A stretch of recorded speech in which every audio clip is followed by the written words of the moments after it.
ये जैसे सोने के रेट ने आपकी नींदें हराम कर रखी है ना, वैसे ही एक और गोल्डन चीज़ आ गई है जिसकी वजह से देश के युवा का फ्यूचर एक्चुअली दाँव में है। एंड आई हाइली डाउट किसी को इसके बारे में कोई क्लू भी होगा। I am talking about the golden triangle. तो हाल ही में नारकोटिक्स ब्यूरो ने 2026 की रिपोर्ट पब्लिश करी and in which they told कि म्यांमार अफगानिस्तान को सरपास कर चुका है in the production of illicit opium. Illicit opium मतलब गैर कानूनी तौर से जो उगाया जाता है ओपियम, उसे हम इलिसिट ओपियम बोलते हैं।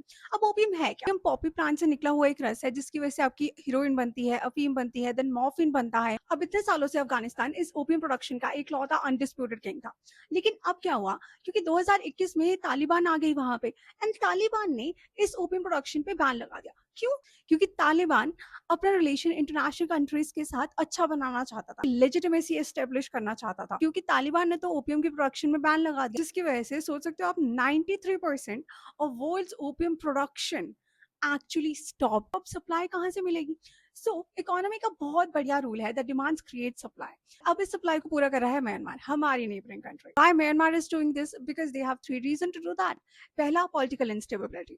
2021 में जब मिलिट्री कूप हुआ था वहां पे, at that time Kathmandu ousted the democratic government, और जिसकी वजह से स्टेट में इंस्टेबिलिटी आ गई। हिस्ट्री गवाह है जब भी किसी स्टेट में इंस्टेबिलिटी आती है, लॉ एंड ऑर्डर सफा करता है, जिसकी वजह से क्राइम रेट ज्यादा बढ़ते हैं and due to which what happens, drug mafias expand होते हैं। सेकंड रीजन है एथनिक आर्म्ड ऑर्गेनाइजेशन। अब जैसे शांत स्टेट है म्यांमार में, वहां पे बहुत से ऐसे रेबल ऑर्गेनाइजेशन है, ऐसे ग्रुप हैं जिन्हें फंड की जरूरत है। उस फंड के लिए क्या करते हैं? ड्रग को एज ए कवर यूज करते हैं एंड दैट रिजल्ट्स इन नार्कोसर्जेंसी। And the third reason is, अब 2021 से लेकर 23 के बीच में म्यांमार में एक लौते ही 56% पॉपी कल्टीवेशन इंक्रीज हो गई है। अब जिसकी वजह से क्या हुआ है, जो पुराना ट्रेड रूट था, सदियों पुराना म्यांमार का माफिया ग्रुप था, वो रिवाइव कर गया।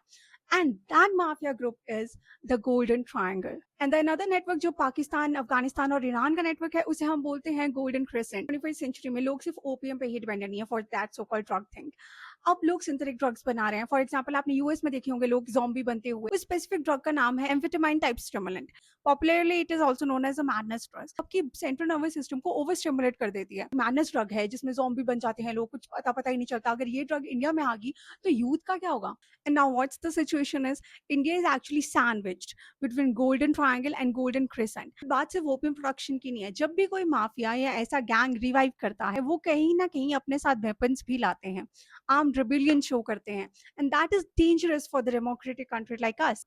बात सिर्फ इतनी सी है, इंडिया भी डेमोग्राफिक डिविडेंड पे है। मेजरली जनता यूथ में, डायरेक्ट वर्किंग क्लास में, वो अगर ये सब कुछ ड्रग लेने लग पड़े तो बुरा हाल है इंडिया का। गवर्नमेंट क्या कर रही है आई डोंट नो। अगर आपको कुछ लगता है कि they are doing something, please let me know, क्योंकि मेरे नॉलेज में तो कुछ नहीं है।